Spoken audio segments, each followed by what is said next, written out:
আসসালামু আলাইকুম। আচ্ছা, তোমাদের এই সেল থিওরি চ্যাপ্টারটা মোটামুটিভাবে কমপ্লিট, মানে যে সমস্ত জিনিসগুলো আসে সেগুলো সব পড়ানো হয়ে গেছে। অর্থাৎ কোষীয় যে অঙ্গাণু,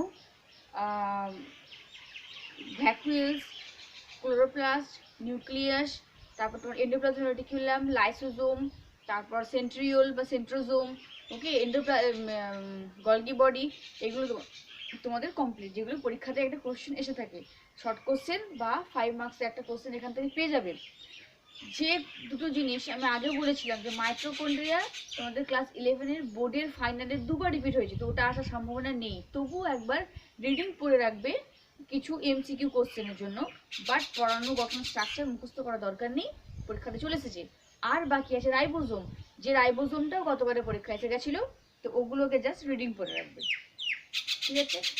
আর নতুনদেরকে বলছি, যারা এই এক সপ্তাহের মধ্যে বা 2-3 দিনের মধ্যে ভর্তি হয়েছো, তাদের টেনশন করার কিছু নেই। মানে তোমরা হয়তো এখন এইগুলো পড়ালে তোমাদের মাথায় ঢুকবে না বা বুঝতে পারবে না যে কি কোথায় কি পড়াচ্ছে। তো আমার এই যে লিঙ্কটা আমি গ্রুপে দিই, তো ওখানে এন খাতুন বা ইউটিউবে এন খাতুন লিখে সার্চ করবে, করে ওখানে দেখবে সেল থিওরি, অথবা লেখা আছে the basic unit of life cell, দিয়ে 1 2 3 4 করে ক্লাসগুলো র্যাঙ্ক করে দেওয়া আছে। তো ওখান থেকে ফার্স্ট থেকে সব ক্লাসগুলো দেখে নেবে, তাহলে তোমাদের কাছে ব্যাপারটা ক্লিয়ার হয়ে যাবে, ঠিক আছে? আচ্ছা, দেখো আজকে আমরা পড়বো মাইটোকন্ড্রিয়া, যেটা বাকি ছিল কোষ অঙ্গাণুর মধ্যে। মাইটোকন্ড্রিয়া, রাইবোজোম, তাহলে সব কমপ্লিট। যেগুলো আসার সেগুলো পড়িয়ে দিয়েছি, এইগুলো দুবার রিপিট হয়েছে, তাই জাস্ট রিডিং পড়বে এমসিকিউর জন্য।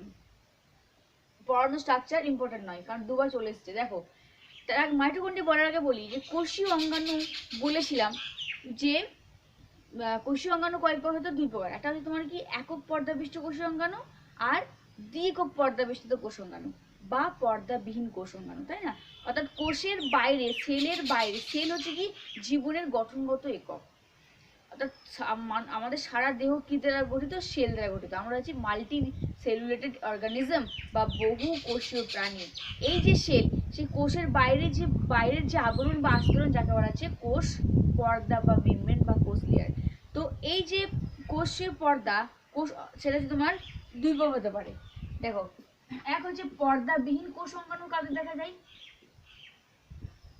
পর্দাবিহীন কোষ অঙ্গাণু।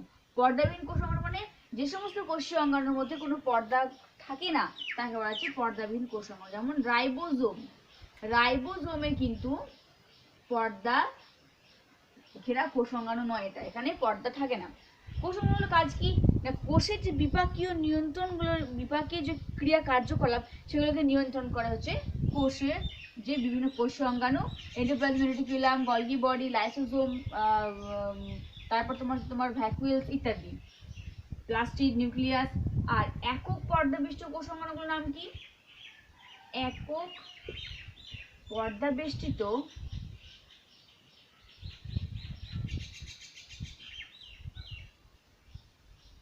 কোষীয় অঙ্গাণু কোনগুলো? Lysosome, endoplasmic reticulum, Golgi body, এইগুলো হচ্ছে একক পর্দাবেষ্টিত কোষ অঙ্গাণু। মনে থাকবে কোনগুলো বললাম? লাইসোজোম, এন্ডোপ্লাজমিক রেটিকুলাম আর গলগি বডি। আর একটা আছে তোমার কি? দ্বি-একক পর্দাবেষ্টিত, দ্বি-একক পর্দাবেষ্টিত কোষীয় অঙ্গাণু, মানে যার বহিঃপর্দা এবং অন্তঃপর্দা বর্তমান, মানে 2টি একক পর্দাবেষ্টিত কোষ অঙ্গাণুর নাম কি? মাইটোকন্ড্রিয়া, যেটা আমরা আজকে পড়বো। মাইটোকন্ড্রিয়া। আচ্ছা, আর কি? প্লাস্টিড আমরা দেখেছিলাম যে দ্বি-একক পর্দাবেষ্টিত, আর নিউক্লিয়াস। ওকে, তাহলে পর্দাবিহীন কোষ অঙ্গাণুর নাম কি? মনে রাখতে হবে, এগুলো রাইবোজোম খাতায় নোট করে নাও। একক পর্দাবেষ্টিত কোষ অঙ্গাণুর নাম কি? Lysosome, endoplasmic reticulum, Golgi body. দ্বি-একক পর্দাবেষ্টিত কোষ অঙ্গাণুর নাম কি? মাইটোকন্ড্রিয়া, প্লাস্টিড এবং নিউক্লিয়াস। এরপরে দেখো, আজকে আমরা পড়বো মাইটোকন্ড্রিয়া। তো মাইটোকন্ড্রিয়া কি? সজীব কোষের, সজীব বায়ুজীবী, মানে যারা অক্সিজেন এবং কার্বন ডাই অক্সাইড আদান প্রদান করে। তো সজীব সাইটোপ্লাজমের মধ্যে অবস্থানকারী যে সজীব কোষীয় অঙ্গাণু পর্দা ঘেরা দীর্ঘ পর্দা বেষ্টিত চ্যাপ্টা গোলাকার লম্বাকৃতি সূত্রাকৃতি মাইটোকন্ড্রিয়ার শেপ বিভিন্ন রকম হতে পারে। যে পর্দা ঘেরা কোষ অঙ্গাণু কি করে কোষের শক্তি উৎপাদন করে তাকে বলা হচ্ছে মাইটোকন্ড্রিয়া। বোঝা গেছে? তাহলে কোষের শক্তি ঘর কাকে বলা হচ্ছে? মাইটোকন্ড্রিয়াকে। এমসিকিউ কোশ্চেন, কোষের শক্তি ঘর বলা হয় মাইটোকন্ড্রিয়াকে।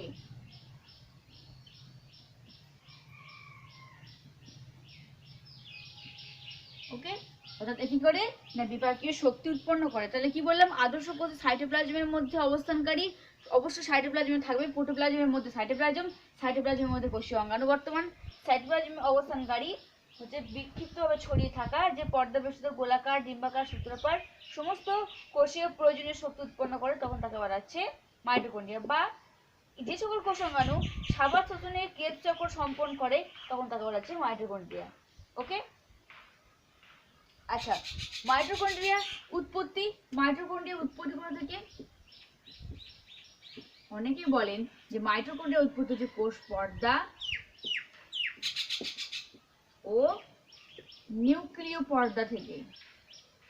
নিউক্লিয় পর্দা আর মাইটোকন্ড্রিয়া থেকে মাইটোকন্ড্রিয়া তৈরি হয়। মাইটোকন্ড্রিয়া টু মাইটোকন্ড্রিয়া মানে মাইটোকন্ড্রিয়া থেকেও মাইটোকন্ড্রিয়া সৃষ্টি হতে পারে, ঠিক আছে? আর নিউক্লিয় পর্দা এবং কোষ পর্দা থেকে এই মাইটোকন্ড্রিয়ার উৎপত্তি হয়ে থাকে। দেখো এই মাইটোকন্ড্রিয়ার অবস্থান কোথায় কোথায় দেখা যায়, রিডিং করে রাখবে এমসিকিউ কোশ্চেনের জন্য। অবস্থান হচ্ছে যে স্তন্যপায়ী প্রাণীদের দেহে আরবিসি, আরবিসি বা রেড ব্লাড কর্পাসাল এই আদি কোষ এবং স্তন্যপায়ীর ক্ষেত্রে আদি কোষ বা এদের ক্ষেত্রে থাকে না, বাকি সমস্ত প্রাণী কোষে এবং উদ্ভিদ কোষের মধ্যে বর্তমান। তাহলে স্তন্যপায়ী প্রাণী কোষের আরবিসিতে এবং আদি কোষে মাইটোকন্ড্রিয়া থাকে না, বাকি সমস্ত সজীব প্রাণী কোষে বায়োজীবী সজীব প্রাণী কোষের মধ্যে মাইটোকন্ড্রিয়া পাওয়া যায়। তাই সাইটোপ্লাজমের মধ্যে ছড়িয়ে থাকা আদর্শ বা কোষের আদর্শ ইউক্যারিওটিক কোষের সাইটোপ্লাজমের মধ্যে বিক্ষিপ্তভাবে বিভিন্ন জায়গায় ছড়িয়ে থাকা গোলাকার লম্বাকার দণ্ডাকৃতি সূত্রাকৃতি বিভিন্ন আকৃতি হয়ে থাকবে যে কোষীয় অঙ্গাণু কি করে না কোষের শক্তি উৎপন্ন করে বা সাবাত শোষণ প্রক্রিয়ায় কি করে এই বা ক্রেবস সাইকেল সম্পন্ন করে, তখন তাকে বলছে মাইটোকন্ড্রিয়া। এর আকার কেমন হয়ে থাকে দেখো, দেখতে কেমন হয়? গোলাকার, দণ্ডাকার,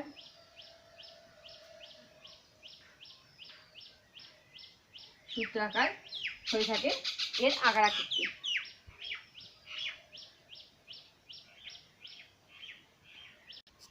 দেখো এই মাইটোকন্ড্রিয়ার নামকরণ করেছিলেন বিজ্ঞানী বেন্ডা।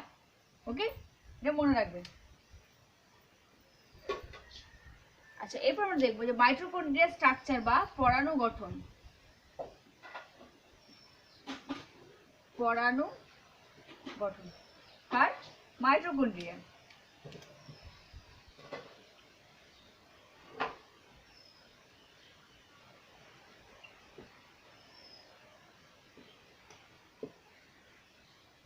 দেখো মাইটোকন্ড্রিয়ার পরাণু গঠনের মধ্যে কি কি অংশ নিয়ে গঠিত? আমরা ফার্স্টেই বলেছি যে কোনো কোষীয় অঙ্গাণু পড়ার সময় আমরা দেখবো সে কি কি অংশ নিয়ে গঠিত। ওকে, তাহলে কোন কোন অংশ নিয়ে গঠিত মাইটোকন্ড্রিয়া সেগুলো আমরা আগে দেখবো। এক হচ্ছে মাইটোকন্ড্রিয়ার পরাণু গঠনের মধ্যে আমরা দেখতে পাবো যে দুটি পর্দা থাকে, একটা হচ্ছে বহিঃপর্দা, একটা হচ্ছে অন্তঃপর্দা। একটা হচ্ছে বহিঃপর্দা,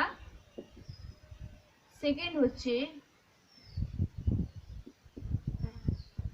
অন্তঃপর্দা, থার্ড হচ্ছে বহিঃপ্রকোষ্ঠ, বহিঃপ্রকোষ্ঠ,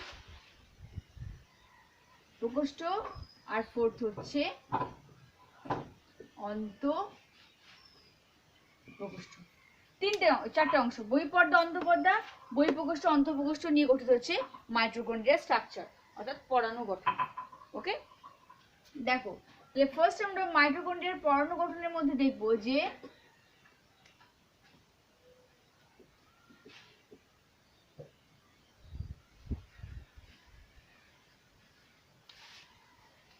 পরাণু গঠন। এখানে আমরা প্রথম দেখব যে এক হচ্ছে মাইটোকন্ড্রিয়ার বহিঃপর্দা। সেটা কি নিয়ে গঠিত?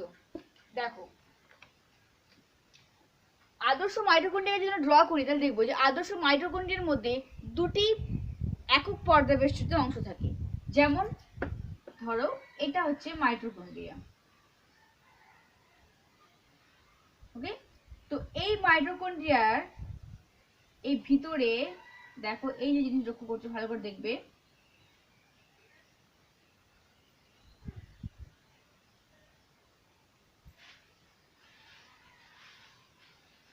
স্ট্রাকচারটা লক্ষ্য করো যে কিরকম ধরনের স্ট্রাকচার।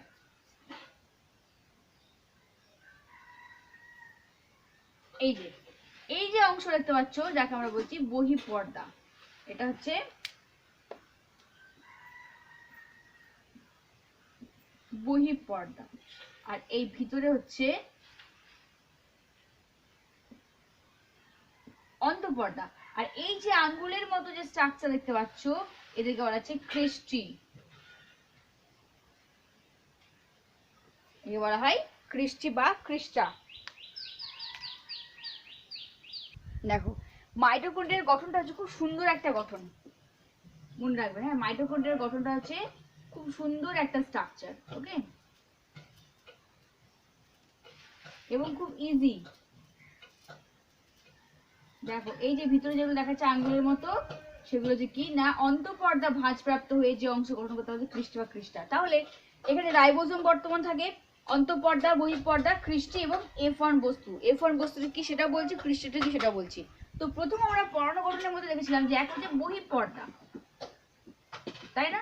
দেখো মাইটোকন্ড্রিয়ার যে বাইরের দিকে একক পর্দা বেষ্টিত যে অংশ গঠিত হয়েছে যেটা কি করছে মাইটোকন্ড্রিয়ার বাইরের যে আবরণী গঠন করে।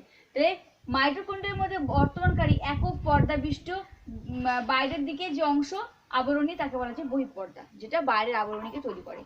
এই বহিঃপর্দার মধ্যে কিছু কি দেখা যায় না, ডায়াগ্রামটা যদি আমরা এরকম করে দেখি তাহলে কি দেখবো যে এটা হচ্ছে মাইটোকন্ড্রিয়া, ওকে। এখানে অন্তঃপর্দা ভাঁজপ্রাপ্ত হয়ে আঙ্গুলের মতো এরকম ধরনের ক্রিস্টি বা ক্রিস্টা গঠন করেছে। আর এই যে বাইরের অংশ এখানে কিছু ওপেনিং বা ছিদ্র দেখা যায়, যে ছিদ্রকে বলা যায় কি না পোরিন। মনে থাকবে এদের গায়ে কিছু সূক্ষ্ম ছিদ্র দেখা যায়, পোরিন। তাহলে বহিঃপর্দা কোনটাকে বলবো না মাইটোকন্ড্রিয়ার বাইরের দিকে, মাইটোকন্ড্রিয়ার বাইরের দিকে অবস্থিত একক পর্দা বিস্তৃত অংশটাকে বলা যায় বহিঃপর্দা। যে বহিঃপর্দা মাইটোকন্ড্রিয়ার বাইরের আবরণী তৈরি করে। এই বহিঃপর্দা অর্থাৎ আমরা যদি একটু ভালো করে দেখি তাহলে দেখবো যে এই বহিঃপর্দার গায়ে কিছু ছিদ্র থাকে যাদেরকে বলা হচ্ছে পোরিন, ওকে। এবং আর কি লক্ষ্য করা যায় না এই যে গোলাকার কিছু দানা থাকে যাদের বলা যায় বহিঃস্থ দানা বা পার্শ্বনের অধঃএকক। এবং এই মাইটোকন্ড্রিয়ার মধ্যে কিছু এরকম দানা লক্ষ্য করা যায়। তাহলে ছিদ্রগুলোকে বলা হচ্ছে পোরিন আর দানাগুলোকে বলা হচ্ছে কি, এটা মনে রাখবে, বহিঃস্থ দানা। বহিঃস্থ দানা বা আরেক নাম আছে এটা মনে রাখবে পার্শ্বনের অধঃএকক। পার্শ্বনের অধঃএকক এই টার্মটা খুবই ইম্পর্টেন্ট। পার্শ্বনের অধঃএকক কি কোথায় দেখা যায়? তাহলে পার্শ্বনের অধঃএকক হচ্ছে মাইটোকন্ড্রিয়ার যে বহিঃপ্রকোষ্ঠ, সেই বহিঃপ্রকোষ্ঠর গায়ে যে গোলাকার দানা অবস্থান করছে সেই গোলাকার দানাগুলোকে বলা হচ্ছে বহিঃস্থ দানা, বাইরের দিকে দানা বা পার্শ্বনের অধঃএকক, ওকে। আর এই বহিঃস্থ পর্দার মধ্যে যে ছিদ্র বর্তমান থাকে যে ছিদ্রগুলোকে বলা হচ্ছে পোরিন। তাহলে পোরিন কি, বহিঃস্থ দানা কি, এগুলো এমসিকিউ কোশ্চেন আসতে পারে, ওই জন্য বলে মনে রাখবে। তো আরেকবার বলছি, মাইটোকন্ড্রিয়ার পরাণু গঠনের মধ্যে কি কি আমরা দেখবো, বহিঃপর্দা, অন্তঃপর্দা, বহিঃপ্রকোষ্ঠ, অন্তঃপ্রকোষ্ঠ। মাইটোকন্ড্রিয়ার যে আবরণী সে আবরণী গঠিত হয় বহিঃপর্দা এবং অন্তঃপর্দা নিয়ে, ওকে। বহিঃপর্দা কি, মাইটোকন্ড্রিয়ার বাইরের দিকে অবস্থিত যে একক পর্দা বেষ্টিত অংশ তাকে বহিঃপর্দা বলছি। যে বহিঃপর্দা মাইটোকন্ড্রিয়ার বাইরের আবরণী তৈরি করে। এই বহিঃপর্দার মধ্যে কিছু ছিদ্র দেখা যায় যাদেরকে বলা যায় পোরিন, আর কিছু গোলাকার দানাদার বস্তু দেখা যায়, দানাযুক্ত অংশ, যাদেরকে বলা হচ্ছে বহিঃস্থ দানা বা পার্শ্বনের অধঃএকক। এই যে পর্দা, বহিঃপর্দা, এই পর্দায় কি থাকে, লিপিড সংশ্লেষণকারী উৎসেচক বর্তমান থাকে। এই পর্দাতে, এই বহিঃপর্দায় কি থাকে, লিপিড সংশ্লেষকারী উৎসেচক, এটা মনে রাখবে। এখানে থাকে লিপিড সংশ্লেষকারী উৎসেচক। বোঝা গেছে? তাহলে বহিঃস্থ পর্দা কি মাথায় রাখবে। দেখো এতক্ষণ আমরা দেখলাম বহিঃপর্দা, পরাণু গঠন, মাইটোকন্ড্রিয়া পরাণু গঠনের 2 নম্বর বললাম কি অন্তঃপর্দা। দেখো অন্তঃপর্দা মানে মাইটোকন্ড্রিয়ার অবস্থিত ভিতরের দিকে যে পর্দা, একক পর্দা বেষ্টিত অংশ, যাকে বলা আছে অন্তঃপর্দা। এই অন্তঃপর্দাতে কি হয় না, বিভিন্ন বিপাকীয় পদার্থ চলাফেরা করে। আর এই অন্তঃপর্দার প্রধান উপাদান হচ্ছে কার্ডিওলিপিন। অন্তঃপর্দায় প্রধান উপাদান কার্ডিওলিপিন। অর্থাৎ এই যে স্ট্রাকচার দেখছো,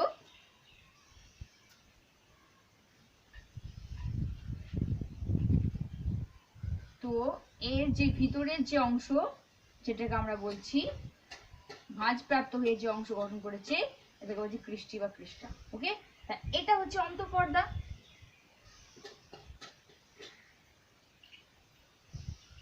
মানে এই ভিতরের অংশটা এটা অন্তঃপর্দা, এই গায়ে। আর এই অন্তঃপর্দা ভাঁজপ্রাপ্ত হয়ে যে অংশ গঠন করেছে, যাকে বলা হচ্ছে কৃষ্টি।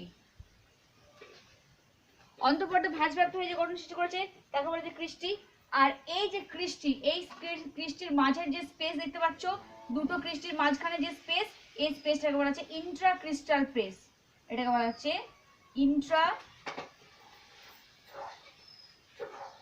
ইন্ট্রাক্রিস্টাল স্পেস।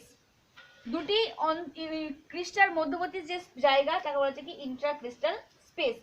ওকে, তো এখানে কি বললাম যে এই যে অন্তঃপর্দা অর্থাৎ ভিতরের যে অংশ আঙ্গুলের মতো, মানে ভিতরের মেমব্রেনের ভিতরের অন্তঃপর্দাটাই ভাঁজপ্রাপ্ত হয়ে আঙ্গুলের মতো যে অংশ গঠন করেছে, অর্থাৎ এরকম একটা স্ট্রাকচার গঠন করেছে আঙ্গুলের মতো ভাঁজপ্রাপ্ত হয়ে, যাকে বলা হচ্ছে কৃষ্টি।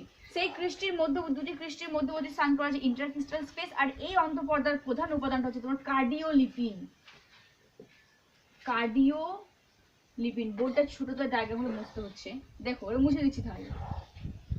এর প্রধান উপাদান হচ্ছে কি কার্ডিওলিপিন। কার্ডিওলিপিন হচ্ছে প্রধান উপাদান। আর কি থাকে এখানে, প্রায় 70 থেকে 75% প্রোটিন দ্বারা গঠিত। এই মাইটোকন্ড্রিয়ার অন্তঃপর্দা কার্ডিওলিপিন দ্বারা গঠিত এবং 70 থেকে 75% কি দ্বারা গঠিত, প্রোটিন দ্বারা গঠিত। ওকে, আচ্ছা এই কৃষ্টিগুলি সাধারণত ভেসিকলের মতো হয়।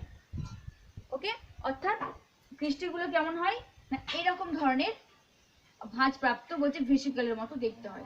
দুটো ক্রিস্টাল মধ্যবর্তী অংশকে ইন্টারক্রিস্টাল স্পেস বলছি। ওকে, যা মাইটোকন্ড্রিয়ার বহিঃপ্রকোষ্ঠে অবস্থিত। দেখো প্রতিটি ক্রিস্টার অন্তর্বর্তী স্থানকে আমরা মাইটোকন্ড্রিয়াল স্পেস, যা মাইটোকন্ড্রিয়ার বহিঃপ্রকোষ্ঠের মধ্যে অবস্থিত। দেখো বহিঃপ্রকোষ্ঠটা কি, মাইটোকন্ড্রিয়ার বহিঃপর্দা এবং এই অন্তঃপর্দার মাঝখানে স্থানকে বলা হচ্ছে বহিঃপ্রকোষ্ঠ। একটু পরেই বলবো। তো এই যে ইন্ট্রাক্রিস্টাল স্পেস বলছি, এই স্পেসটা কোথায় অবস্থিত না, বহিঃপ্রকোষ্ঠের মধ্যে অবস্থিত। বহিঃপ্রকোষ্ঠের মধ্যে অবস্থিত ইন্ট্রাক্রিস্টাল স্পেস। ওকে, আর মাইটোকন্ড্রিয়ার এই যে অন্তঃপর্দা, এই অন্তঃপর্দার মধ্যে কি লক্ষ্য করা যায়, মাইটোকন্ড্রিয়ার এই অন্তঃপর্দার মধ্যে লক্ষ্য করা যায় কিছু ক্ষুদ্র ক্ষুদ্র টেনিস রকেটের মতো কিছু দানা, তাদের বলা হচ্ছে অন্তঃস্থ দানা বা F0 F1 দানা বা অক্সিজোম। ঠিক আছে, তাহলে এই মাইটোকন্ড্রিয়ার ভিতরে কিছু এখানে এরকম ধরনের কিছু গোলাকার দানা লক্ষ্য করা যায়, যাদেরকে কি বলা হচ্ছে অন্তঃস্থ দানা। এই দানাগুলোকে বলা হচ্ছে অন্তঃস্থ দানা। অন্তঃস্থ দানা বা নামটা মনে রাখো, খুবই ইম্পর্টেন্ট, F0 F1 দানা বা অক্সিজোম।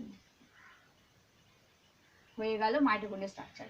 তাহলে অন্তঃপর্দা মাইটোকন্ড্রিয়ার ভিতরের দিকে যে একক পর্দা বেষ্টিত অংশটাকে অন্তঃপর্দা বলছি।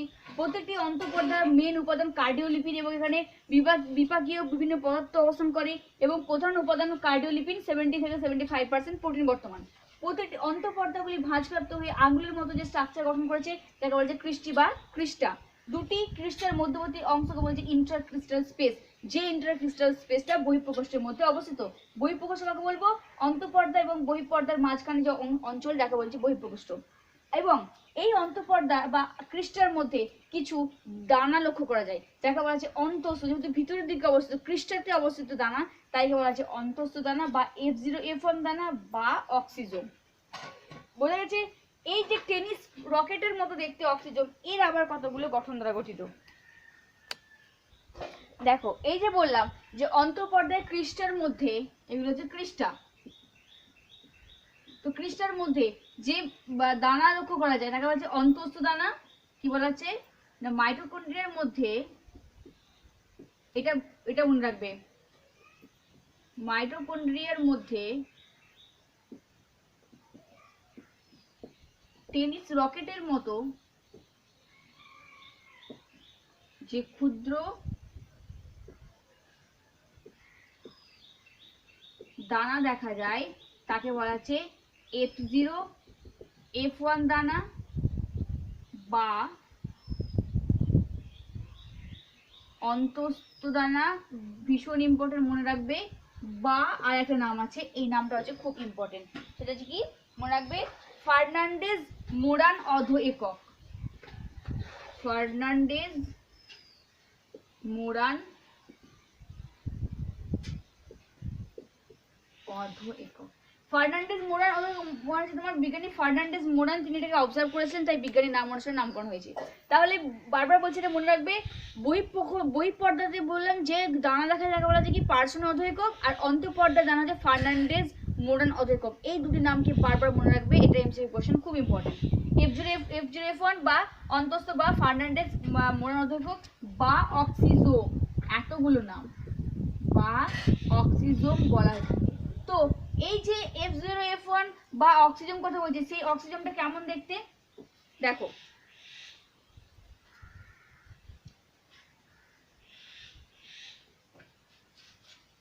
এই হচ্ছে ক্রিস্টি।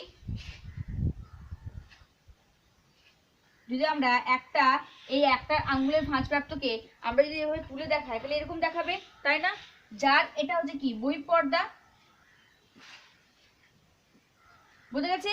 আর ভিতরে হচ্ছে এটা কি না অন্তঃপর্দা। এই ভিতরে এটা হচ্ছে অন্তঃপর্দা। এই অন্তঃপর্দার গায়ে এই ধরনের টেনিস রকেটের মতো যে গঠন লক্ষ্য করা যায়, এই গঠনগুলোকে বলা হচ্ছে অক্সিজোম। ওকে, এই যে গঠন যাকে বলা হচ্ছে অক্সিজোম। এই আঙ্গুলের মতো ভাঁজপ্রাপ্ত অংশ হচ্ছে ক্রিস্টা, আর এই যে রকেটের মতো গঠন যাকে বলা হচ্ছে অক্সিজোম বা F0F1। তাহলে ব্যাখ্যাটা দেখো, যে অন্তঃপর্দা, যদি আমরা অন্তঃপর্দাকে তুলে মাইক্রোস্কোপের নিচে দেখি, তাহলে কেমন দেখবো? বহিঃপর্দা, অন্তঃপর্দা, ক্রিস্টাল, আর এই ক্রিস্টার উপরে যে কিছু দানা লক্ষ্য করা যায়, এই ধরনের স্ট্রাকচার দানা এইভাবে অবস্থান করে থাকে, যাদেরকে আমরা বলছি অক্সিজোম বা F0F1 দানা। ওকে, আর এই ক্রিস্টাল মধ্যবর্তী স্থানকে আমরা বলবো ইন্টারক্রিস্টাল স্পেস। এই যে অক্সিজোম বা F0F1 দানা, এটাকে আবার যদি তুলে ডিটেলসে দেখা যায়, তাহলে আবার এর স্ট্রাকচারটা কেমন দেখানো যাবে? এটা আবার এক ধরনের, এটা আবার একটা গঠন প্রকৃতি লক্ষ্য করা যায়, সেটা হচ্ছে কি দেখো, কোনটা? অক্সিজোম। অক্সিজোমকে যদি আমরা তুলে মানে মাইক্রোস্কোপে নিচে ভালো করে লক্ষ্য করি, তাহলে তিনটে অংশ তো, একটা হচ্ছে মস্তক, ওকে দেখো, মস্তক আর বৃন্ত এবং ভূমি, তিনটে অংশ লক্ষ্য করা যায়, মস্তক, বৃন্ত আর ভূমি। তাহলে বোঝা গেছে ফার্নান্ডেজ মোরান অধ্যক্ষ বা অক্সিজোম বা F1F0 বা অন্তঃস্থ দানা কোথায় অবস্থিত? অন্তঃপর্দায় ক্রিস্টাল উপরে। যে অন্তঃপর্দায় ক্রিস্টাল উপরে অক্সিজোম যা F0F1 বলছি, সেই অক্সিজোমের আবার গঠন লিখলে হবে কি, অক্সিজোম আবার তিনটে অংশ নিয়ে গঠিত, একটা মস্তক, একটা বৃন্ত আর ভূমি। তাহলে এই যে স্ট্রাকচার লক্ষ্য করছো, এই যে স্ট্রাকচার মস্তক, বৃন্ত, ভূমি, এই ধরনের গঠনটা কোথায় অবস্থিত? অন্তঃপর্দায় ক্রিস্টাল উপরে অবস্থিত, যাকে আমরা বলছি ফার্নান্ডেজ মোরান অধ একক। ওকে, এই যে অক্সিজোম দানাগুলো কি করে? এটিপিএস রূপে কাজ করে। এই F0F1 গুলো কি করে? এগুলো মুছে দিচ্ছি, দেখো, এটিপিএস রূপে কাজ করে, মানে এরা এনজাইমকে সাপ্লাই করে।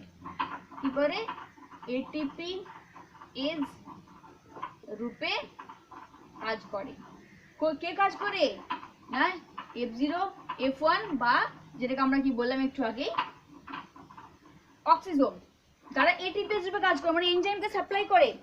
বোঝা গেছে? আচ্ছা, এবং ইলেকট্রন পরিবহনের সময় এই উৎসেচকগুলি মাইটোকন্ড্রিয়াতে পরিবাহিত হয়। ঠিক আছে, তাহলে এই হচ্ছে মাইটোকন্ড্রিয়ার স্ট্রাকচার, যেখানে বহিঃপর্দা এবং অন্তঃপর্দা দেখলাম। এরপরে যেটা বাকি আছে সেটা হচ্ছে তোমার আর কি গঠন দেখলাম, আর কি বলেছিলাম কি কি অংশ গঠিত। থার্ড হচ্ছে বহিঃপ্রকোষ্ঠ, থার্ড হচ্ছে বহিঃপ্রকোষ্ঠ। বহিঃপ্রকোষ্ঠ কোনটা?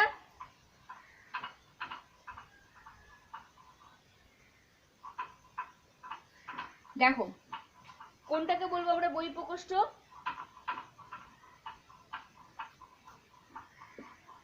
এটা যদি বহিঃপর্দা হয় আর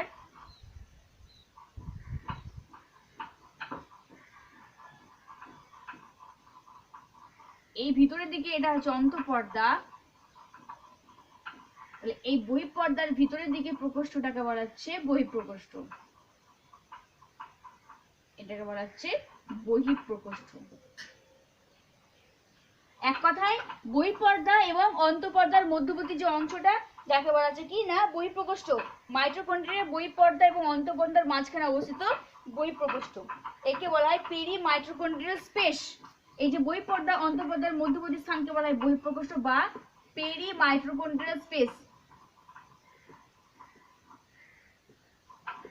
পেরি মাইটোকন্ড্রিয়াল স্পেস বলা হয়ে থাকে। ওকে, দুটি পর্দার মধ্যবর্তী যে স্থান। ঠিক আছে, এবং এখানে কতগুলো কি থাকে উৎসেচক বর্তমান থাকে, তাহলে বহিঃপ্রকোষ্ঠ। আর তারপরে স্ট্রাকচার বলেছিলাম অন্তঃপ্রকোষ্ঠ।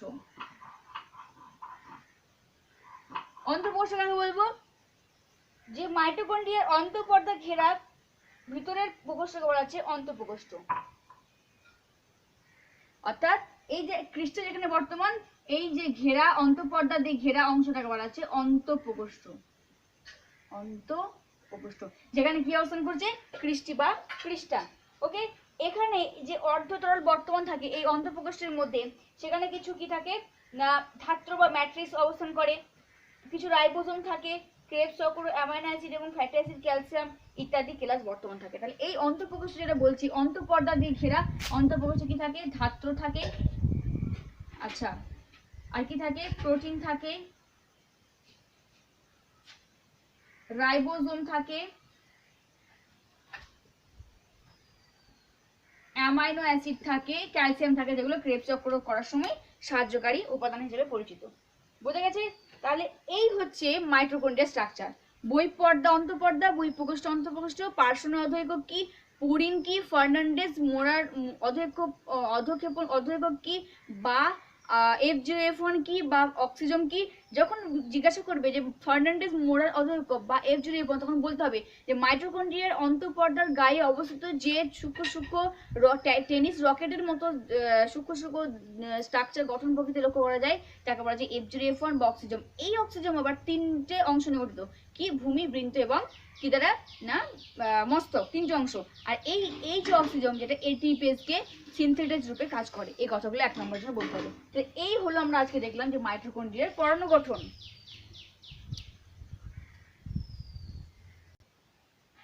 দেখো এটা একটু বুঝবে, মানে মার্কারে কালি শেষ হয়ে গেছে সেজন্য লেখাটা একটু আবছা দেখাচ্ছে হয়তো, ওকে একটু কষ্ট করে বোঝে নাও। তো মাইটোকন্ড্রিয়ার মধ্যে দেখো দেখিয়েছি যে F0F1 কণা দ্বারা সংশ্লেষ কিভাবে হচ্ছে, এটিপি সংশ্লেষণ কিভাবে হচ্ছে। তো এটা স্ট্রাকচার ডিটেলসে নেই, তোমাদের জানার দরকার নেই। তো F0F1 যেগুলো ডিটেলসে আছে আমি সেগুলো নিশ্চয়ই জানিয়ে দেবো।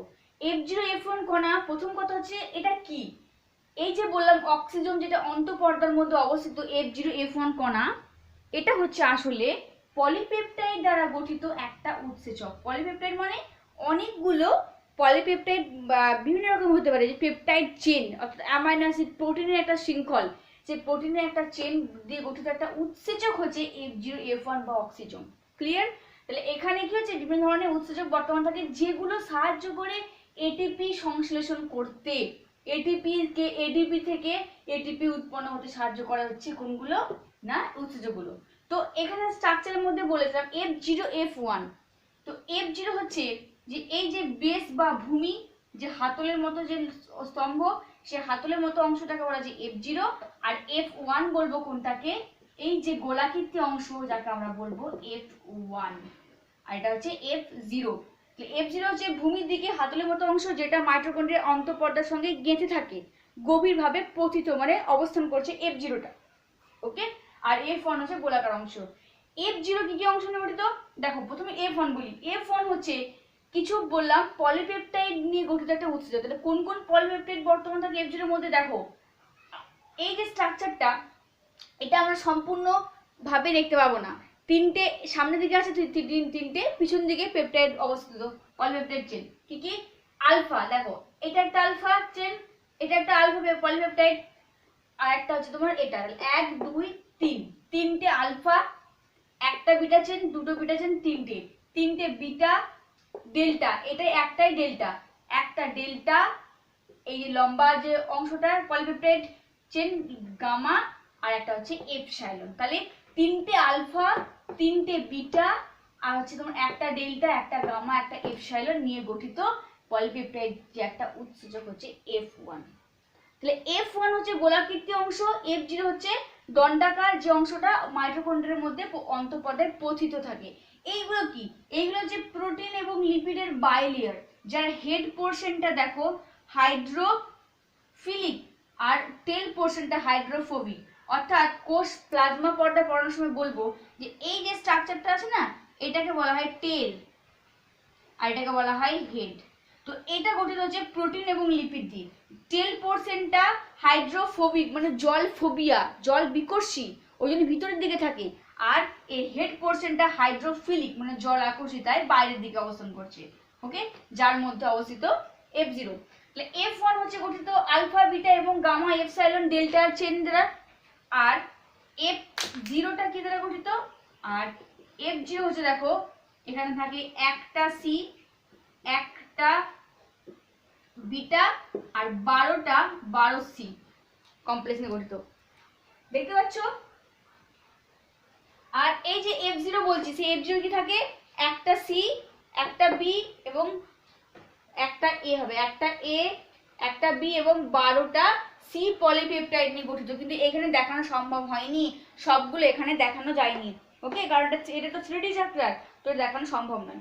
কি হয়, তোমরা যখন পড়েছো যে মাইটোকন্ড্রিয়া ইলেকট্রন পরিবহন শ্বসনের সময় ইলেকট্রন পরিবহন তন্ত্র পড়েছো, সেখানে শেষে যে হাইড্রোজেন, সে হাইড্রোজেনটা কোথায় পৌঁছায়? মাইটোকন্ড্রিয়ায় অন্তঃপর্দায়, বাইরে থেকে অন্তঃপর্দার ভিতরে F0 F1 এর মধ্য দিয়ে মাইটোকন্ড্রিয়ার যে ধাত্র, সে ধাত্রে আসে। সেখানে প্রবেশ করার পর এই পলিপেপটাইড চেনের মাধ্যমে এটা ঘুরতে থাকে এবং তারপর কি করে? এডিপি উৎপন্ন করে এবং তার সঙ্গে ফসফরাসকে যুক্ত করে এটিপি উৎপন্ন করে। অর্থাৎ কি হয় দেখো, ইলেকট্রন ট্রান্সপোর্ট সিস্টেমের সময় টোটালি একটা পলিপেপটাইড চেন দ্বারা গঠিত উৎসেচক।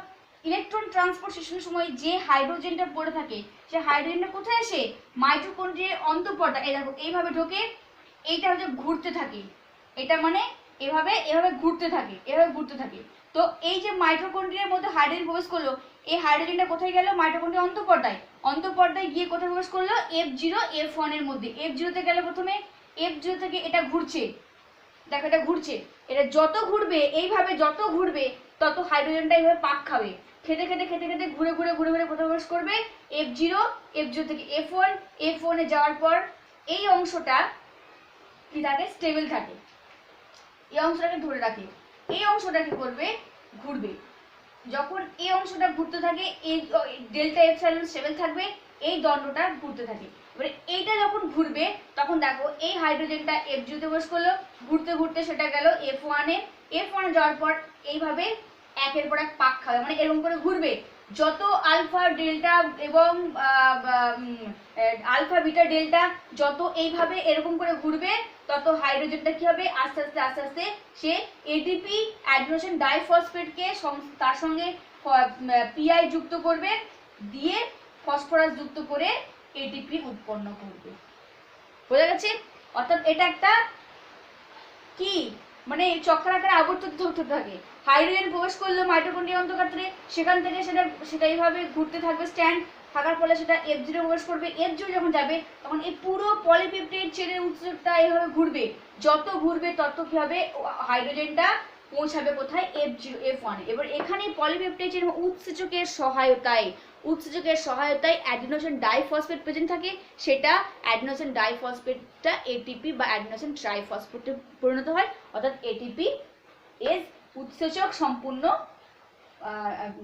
শক্তি উৎপন্ন করতে পারে। ওকে, এটিপি এজ অর্থাৎ এটিপি অ্যাডিনোসিন ট্রাইফসফেট যুক্ত উৎসেচকে পরিণত হচ্ছে। বুঝা গেছে? সেই জন্য বলা হয়েছে কি না, F0 F1 কে এটিপি সিনথেটেজ বলা হয়, কারণ শ্বসনের সময় কি করে, এটিপি কে ব্যবহার করে এটিপি উৎপন্ন করতে সাহায্য করে। এই হচ্ছে F0 F1 এর স্ট্রাকচার। দেখো মাইটোকন্ড্রিয়ার মধ্যে রাসায়নিক উপাদানগুলো কি কি, প্রোটিন, লিপিড, আরএনএ, ডিএনএ। মাইটোকন্ড্রিয়ার মধ্যে কিছু উৎসেচক থাকে। আর একটা কথা বলি, পরীক্ষাতে কিন্তু দিতে পারে যে F0 F1 কাকে বলে। তাহলে F0 F1 বললাম হচ্ছে তোমার একটা পলিপেপটাইড যুক্ত একটা প্রোটিনের একটা উৎসেচক, পলিপেপটাইড নিয়ে গঠিত একটা উৎসেচক, যার F0 এবং F1 দুটি অংশ নিয়ে গঠিত। F0টা যেটা হচ্ছে তোমার মাইটোকন্ড্রিয়ার অন্তঃপর্দার সঙ্গে প্রথিত আছে অবস্থা থাকে, আর F1 হচ্ছে যে গোলাকৃতি অংশ, যাকে বলা হচ্ছে F1। তো F1 কি কি অংশ গঠিত, 3টে আলফা, 3টে বিটা, একটা গামা, এপসাইলন এবং ডেল্টা নিয়ে গঠিত। আর F0 একটা এ, একটা বি এবং 12টা সি পলিপেপটাইড চেনটা গঠিত। মাইটোকন্ড্রিয়ার মধ্যে ইলেকট্রন ট্রান্সপোর্টের সময় ইলেকট্রন পরিবহন তন্ত্রের যে হাইড্রোজেন H+, সেটা কোথায় পৌঁছায়, মাইটোকন্ড্রিয়ার অন্তঃপর্দায় পৌঁছে সেটা বা F0-তে প্রবেশ করে। F0-তে প্রবেশ করার পর সেটা কি আবর্তিত হতে থাকে, আবর্তনের মাধ্যমে সেটা F0 থেকে F1-এ পৌঁছায়। F1-এ পৌঁছানোর পর পলিপেপটাইড দ্বারা গঠিত উৎসেচকের সাহায্যে সেটা এডিপিকে এটিপিতে কনভার্ট করে, অর্থাৎ শ্বসনের সময় এটিপি উৎপন্ন করতে সাহায্য করে। এটাই হচ্ছে F0 F1 বস্তু। ওকে, মনে রাখবে। তাহলে দেখো মাইটোকন্ড্রিয়াতে প্রায় বিজ্ঞানী লেলিনজার তিনি বলেছেন 70 ধরনের কি অবস্থিত মাইটোকন্ড্রিয়াতে উৎসেচক। কি মাইটোকন্ড্রিয়ার বহিস্থ পর্যায়ে উৎসেচক, monoamine oxidase, NAD cytochrome C reductase, fatty acid CoA ligase. দু একটা মনে রাখবে, সব মনে রাখার দরকার নেই। আর বহিঃপ্রকোষ্ঠীয় উৎসেচক নাম কি, অ্যাডেনাইলেট কাইনেজ। দু একটা নামগুলো মনে রাখবে। দেখো মাইটোকন্ড্রিয়ার অন্তঃপর্যায়ে উৎসেচকগুলোর নাম কি, NAD নিকোটিনামাইড অ্যাডেনাইন ডাইনিউক্লিওটাইড, তোমরা সাধারণ সংস্কৃতে পড়েছো। FAD ফুল ফর্ম কি, flavin adenine dinucleotide. DNP full form কি, ডাইফসফোরাইডিন নিউক্লিওটাইড। এবং ATP সিনথেটেজ উৎসেচক বর্তমান। এগুলো অল্প করে নাম মনে রাখবে, সবগুলোর নাম মনে রাখার দরকার নেই। মাইটোকন্ড্রিয়ার মধ্যে মাইটোকন্ড্রিয়ার ধাত্রের মধ্যে কি কি উৎসেচক থাকে, তোমরা নামগুলো পড়েছো ক্রেবসের উপর পড়ার সময়। Malate dehydrogenase, fumarase, aconitase, citrate synthetase, alpha keto acid dehydrogenase, যেগুলো ক্রেবস চক্র নিয়ন্ত্রণকারী উৎসেচক, যেটা মাইটোকন্ড্রিয়ার ধাত্রের মধ্যে অবস্থিত। এই উৎসেচকের নাম দু একটা মনে রেখো। দেখো পরীক্ষায় এটা একটা বিশাল কোশ্চেন, মানে হয়তো দেখা গেল যে পুরো মাইটোকন্ড্রিয়াটা থেকে এই কোশ্চেনটা তুলে দিল 2 মার্কসের জন্য। এটা হচ্ছে 2 মার্কস। কি না, মাইটোকন্ড্রিয়াকে অর্ধ স্বনির্ভর অঙ্গনও বলা হয় কেন, বা সেমি অটোনোমাস অর্গান কেন বলা হয়? কারণ হচ্ছে মাইটোকন্ড্রিয়াকে অর্ধ স্বনির্ভর অঙ্গনও বলার কারণ হচ্ছে যে এর মধ্যে কি থাকে,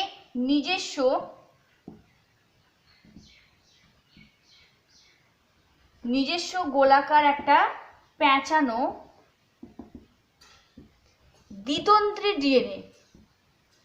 দ্বিতন্ত্রী ডিএনএ বর্তমান থাকে। ওকে, আর কি থাকে, সমস্ত প্রকারের কি থাকে, আরএনএ, টিআরএনএ, এমআরএনএ এবং আরএনএ বর্তমান।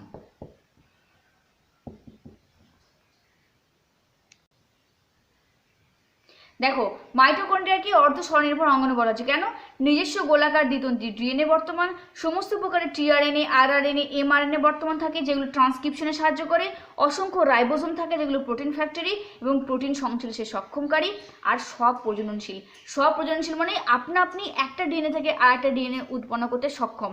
এই সমস্ত বৈশিষ্ট্যগুলো থাকার জন্য যাকে বলা হচ্ছে অর্ধ স্বনির্ভর অঙ্গাণু বা সেমি অটোনোমাস অর্গানিল।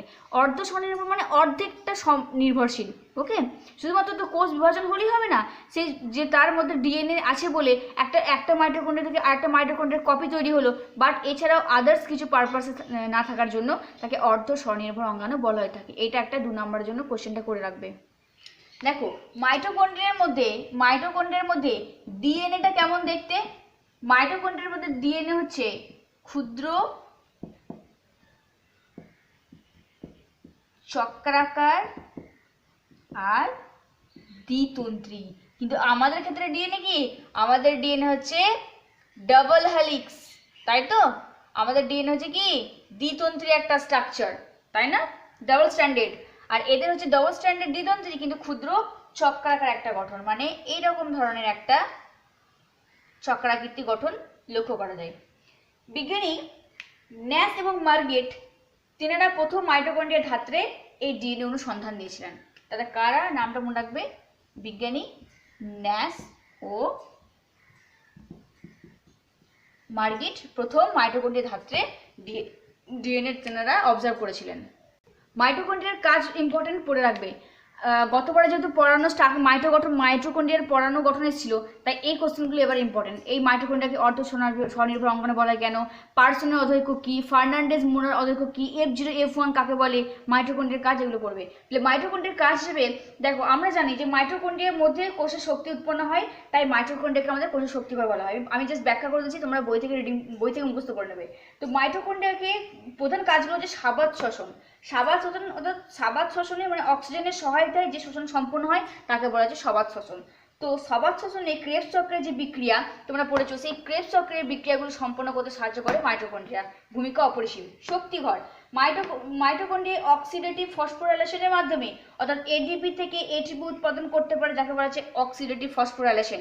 মানে এডিপি যখন অ্যাডিনোসিন ডাইফসফেট যখন ফসফরাসের উপস্থিতিতে এটিপি উৎপন্ন হয়, এই পদ্ধতিটাকে বলা হচ্ছে অক্সিডেটিভ ফসফোরাইলেশন। ওকে, তো এটা উৎপন্ন করতে সহায়তা করে এবং যার সমস্ত প্রকারের জীব ক্রিয়ার জন্য শক্তি যোগায় এই এটিপি, তাই শক্তিঘর বলা হয়। অ্যামাইনো অ্যাসিড সংশ্লেষণ করে। ক্রেবস চক্রের অন্তর্বর্তী যৌগ গ্লুটামিক অ্যাসিড, অ্যাসপার্টিক অ্যাসিড সংশ্লেষণ করতে সাহায্য করে মাইটোকন্ড্রিয়া। আর ফ্যাট বিপাক, ফ্যাটি অ্যাসিড সালোক সংশ্লেষে এবং ফ্যাটি অ্যাসিডের বিটা জারণ ঘটাতে সাহায্য করে। এছাড়াও প্রাণীদের শীত ঘুমের সময় অতিরিক্ত তাপ, মানে প্রাণীরা যখন হাইবারনেশনে যায়, টিকটিকি যায়, তারপরে দেখবে শীত প্রধান দেশে কিছু কিছু প্রাণী আছে, উষ্ণ প্রধান দেশে মরুভূমি অঞ্চলের যেগুলো মানে খুব সারা বছর টেম্পারেচার বেশি থাকার জন্য সে সমস্ত প্রাণী গ্রীষ্মকালে হাইবারনেশনে যায়। হাইবারনেশনের মানে শুধু শীত ঘুম নয়, মানে শীতকালে যায় সেটা নয়। তো ব্যাং, তো এই যে হাইবারনেশনে যাচ্ছে মানে তারা একটা নির্দিষ্ট ঋতুতে তারা কি করে, তাদের বাসার মধ্যে তারা কি করে প্রবেশ করে থাকে। সেই সময় যে শক্তি যোগান দেয় সেটা হচ্ছে কি মাইটোকন্ড্রিয়া। তো মাইটোকন্ড্রিয়ার এই ভূমিকা হচ্ছে অপরিসীম। তাহলে মাইটোকন্ড্রিয়া বলে কি বললাম? মাইটোকন্ড্রিয়ার গঠনটা পর্ণ গঠনটা রিডিং পড়বে, সেখান থেকে পোরিন কি, পার্সনের অধৈক্য কি, অক্সিজম কি, F1 F0 মধ্যে F1 F0 কি, মাইটোকন্ড্রিয়ার কাজ, মাইটোকন্ড্রিয়াকে অর্ধ স্বনির্ভর অঙ্গাণু বলা হয় কেন, আর পার্থক্য করে রাখবে। দেখো এই F0 F1 স্ট্রাকচারটা আর একবার বলছি, F0 F1 কি? F0 F1 হচ্ছে প্রথমত মাইটোকন্ড্রিয়ার গায়ে অবস্থিত টেনিস রকেটের মতো যে দানা, তাকে F0 F1 বলা হচ্ছে। এই F0 F1 এর হাতলের মতো যে অংশ, ঠিক আছে, যাকে F0 বলা হচ্ছে, সেই F0 অংশটা মাইটোকন্ড্রিয়ার অন্তঃপর্দার মধ্যে থাকে, আর F1 অঞ্চলটা গোলাকৃতি অংশ যেটা উপরের অংশে থাকে। ওকে, তো এই F0 F1 হচ্ছে আসলে যে পলিপেপটাইড, একটু আগে বললাম যে পলিপেপটাইড দিয়ে গঠিত একটা উৎসেচক হচ্ছে F0 F1। ওকে, এর যে মস্তক মানে F1 অঞ্চল, সেখানে 5 ধরনের পলিপেপটাইড থাকে। কত ধরনের? না, 5 ধরনের পলিপেপটাইড থাকে। কি কি?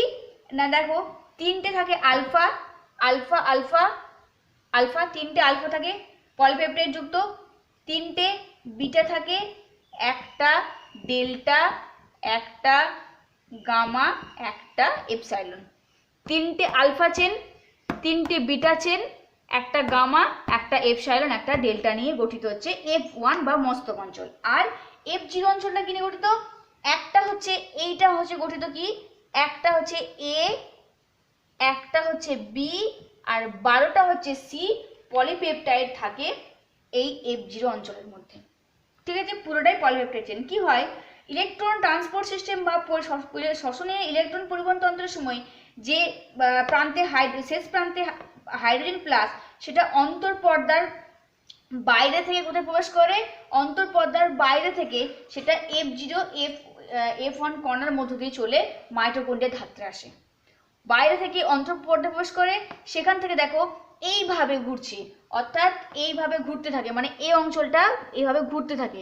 এই স্ট্যান্ডটা কি করে, হাইড্রোজেনকে পৌঁছায় কোথায়, মাইটোকন্ড্রিয়ার ধাত্রের মধ্যে। ওকে, মাইটোকন্ড্রিয়ার ধাত্রে চলে আসে এই অংশটা কি মাইটোকন্ড্রিয়ার ধাত্র। এরপর কি হয় দেখো, এইভাবে যত ঘুরতে থাকে এইভাবে অংশটা ঘুরতে থাকে, মানে নিচের পোর্শনটা ঘুরে, এই পোর্শনটা স্ট্যান্ড থাকে, এইটা ঘুরে, এইটা এই নিচের পোর্শনটা এইভাবে ঘুরতে থাকে, এই ডেল্টা এপসাইলন স্থির থাকে, এবং এই যে চেনটা, এই চেনটা পলিপেপটাইড চেনটাও এভাবে ঘুরতে থাকে। ওকে, ইলেকট্রনটা তত কি হচ্ছে, আস্তে আস্তে মাইটোকন্ড্রিয়ার ধাত্রে গিয়ে এইভাবে গিয়ে পৌঁছে মাইটোকন্ড্রিয়ার ধাত্রে পৌঁছায়। এরপর কি হয়, যত এইভাবে ঘুরতে থাকে, অর্থাৎ এই সিস্টেমটা F1 F0 তন্ত্রটা, তখন হাইড্রোজেনের উপস্থিতিতে কি করে, এখানের মধ্যে থাকা F0 F1 এর মধ্যে থাকা উৎসেচক এডিপি অক্সিডেটিভ ফসফোরিলেশনের মাধ্যমে এডিপিকে এটিপিতে কনভার্ট করে। ওকে, অর্থাৎ এটা হচ্ছে তোমার একটা হচ্ছে তোমার চক্রাকার পদ্ধতি, যার মাধ্যমে কি হচ্ছে, হাইড্রোজেনটা বাইরে থেকে অন্তঃপর্দে প্রবেশ করার মাধ্যমে এটা কি হচ্ছে, সরাসরি গিয়ে পৌঁছায় এইভাবে। এটা ঘুরছে, এটা তোমার কি ফোল্ডেড যুক্ত, অর্থাৎ ঘুরতে থাকে। এখানে মোট এখানে দেখানো যায়নি টোটাল কটা থাকে, একটা এ, একটা বি, আর 12টা সি চেন পলিপেপটাইড। তো এটা যত ঘুরবে ইলেকট্রনটা তত ধীরে ধীরে ধীরে ধীরে মাইটোকন্ড্রিয়ার ধাত্রে পৌঁছবে। ধাত্রে পৌঁছানোর পর এটিপিটা ফসফরাসের সহায়তায় এটিপি উৎপন্ন করে, এটা ঘুরতে থাকে, এইটাও তখন ঘোরে, এবং উৎসেচকের সহায়তায় এটিপিতে পরিণত হয়। এই স্ট্রাকচারটা এঁকে এই কয়েকটা কথা লিখে দিলেই তোমাদের F0 F1টা মানে কমপ্লিট, মানে লেখা হয়ে যাবে। দেখো এই কোশ্চেনগুলো এখান থেকে করে রাখবে, মুখস্থ করে রাখবে। পরিন কি, পার্সনের অধৈকক ও ফার্নান্ডেজ মুরার অধৈককের মধ্যে পার্থক্য লেখো। অক্সিজম অর F0 F1 কণা কি, এটা বললে অবশ্যই ডায়াগ্রাম দেবে, প্রত্যেকটাতে ডায়াগ্রাম দিলে সবথেকে বেস্ট হবে। মাইটোকন্ড্রিয়াকে অর্ধ স্বনির্ভর অঙ্গনে বলা হয় কেন এবং কাজ, এই কটা পুরো মুখস্থ করে রাখবে।